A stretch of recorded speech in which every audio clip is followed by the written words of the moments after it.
Hi guys, hello. I decided to do a video spontaneously because all of you wanted me to do this video about Mexico.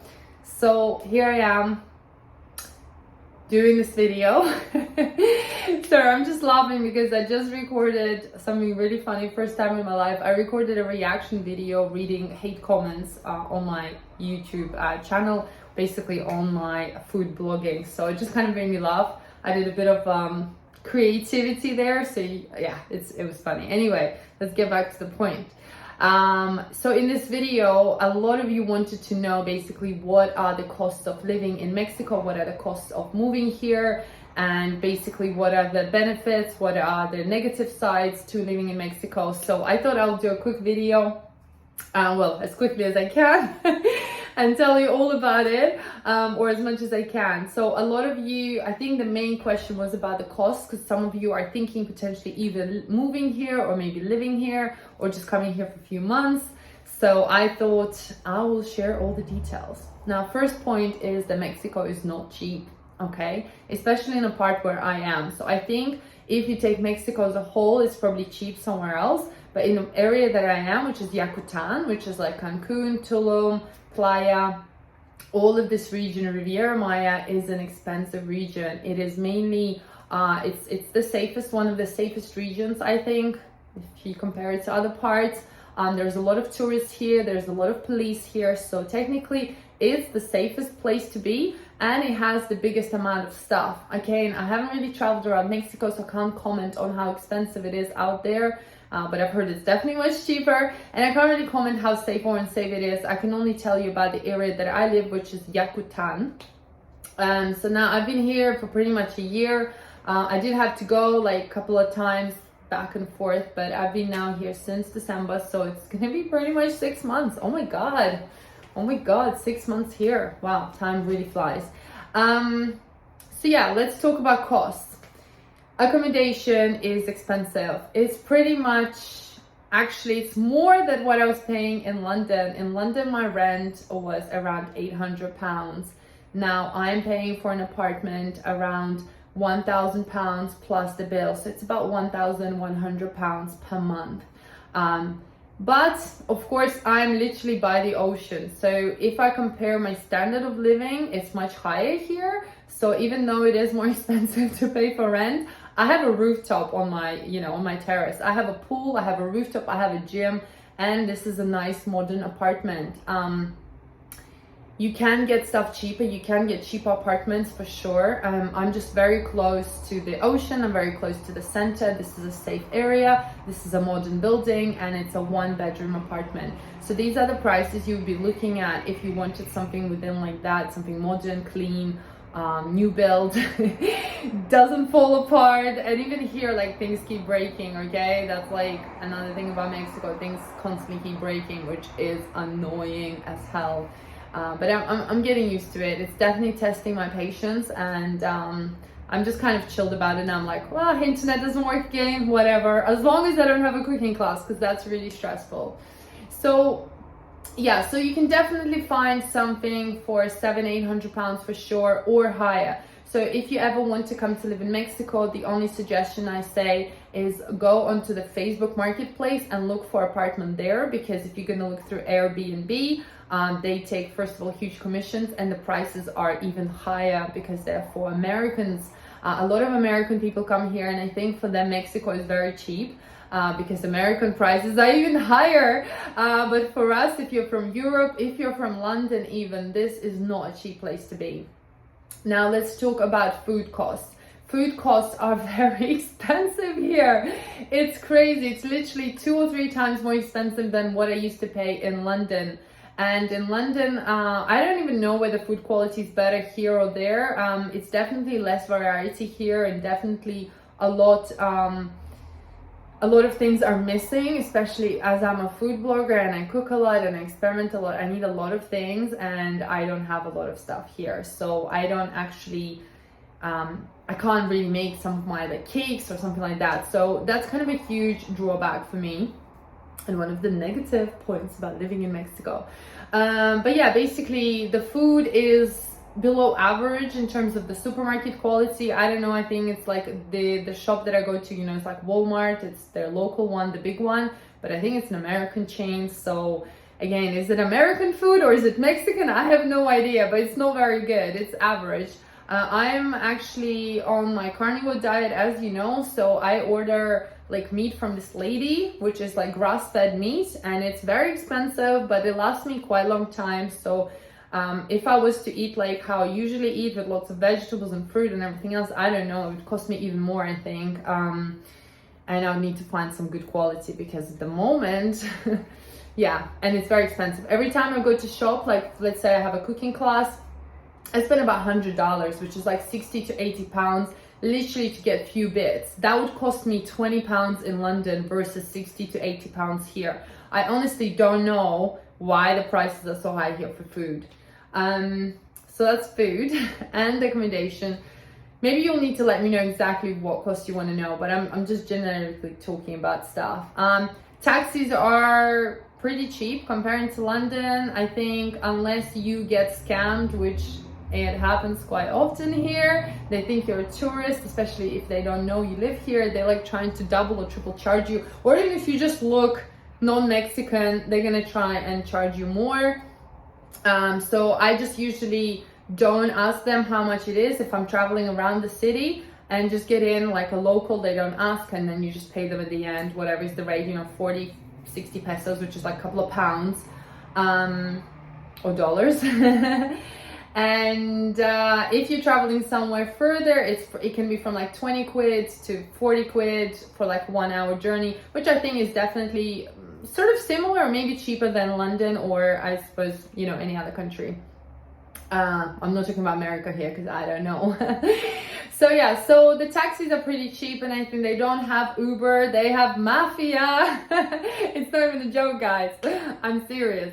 There is no Uber here. Like, it's literally a Mafia taxi, and they all argue between themselves. They have ranks on where they can park their taxis and so forth. So it's serious messy situation, especially if you are, you know, want to get home and you're somewhere far. There's no way you're gonna have to overpay. So it's kind of cheap, but it can be expensive. Now, things like going on trips, like adventures, you know, okay, the good things is you do live in a paradise. You literally are in a paradise in the beautiful Caribbean. All the different islands around you, especially where I live, you know, I can pop to all the different places just within a couple of hours. And you can relatively get there quite cheap. You can get a boat, or you can get a private taxi or whatever excursion. And excursions can be for a whole day, just only like 50, 40 pounds. But that's like a whole day experience, you know, you just, I don't know, experiencing cenotes, swimming in the ocean, I don't know, going to some jungle, doing some sort of activity, or just being on a stunning beach, and like literally Caribbean beach. So that side I think is pretty cheap, especially for what you get, and it kind of makes you feel like you're on vacation. Especially when I live here, I work a lot, so I sit at home. But then if I do plan a trip, like I'm going on tomorrow, I'm going to Hobosh, which is a beautiful, beautiful island. And so yeah, that's pretty cheap. We're just getting a car and we're driving there. So also pretty cheap on that sense. Food and restaurants is okay. I'm a food snob, so I don't know if you should listen to me, but for me, you know, if you want good food, you can only get it in a good restaurant, and good restaurants are usually owned by Americans, I think, or like very big brands. So you have a chain of really good restaurants here where you can get amazing food, amazing service, amazing everything, but it costs a lot. It costs you like so much comparing to, you know, the local prices. Any local restaurants, I'm sure you can find good ones maybe outside like the central area, you know, like where the tourists go.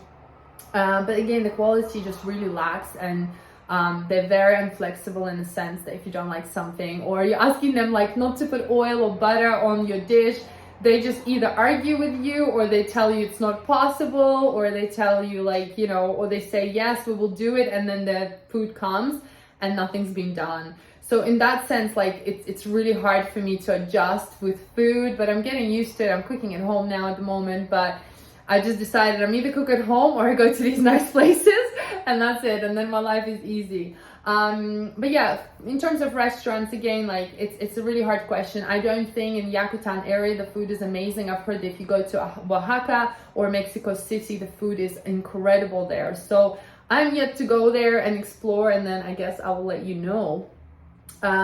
But let's say you go for dinner to a nice restaurant, it can be anywhere from 30 to 60 up to 100 pounds per meal, probably for 2 people. For 1 person, it's like from 30 to 40 pounds, okay? And it's not that crazy, it's not like that expensive, but then if you go every day or if you have lunch and dinner, it can kind of like start to accumulate, so it can become quite expensive. And that's why I mean in London, you can definitely, excuse me, I'm still getting over my cold. Oh.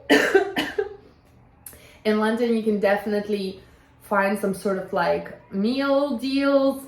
Oh my god. I can't even pause this video because it's like I'm doing it live and I don't have time to edit.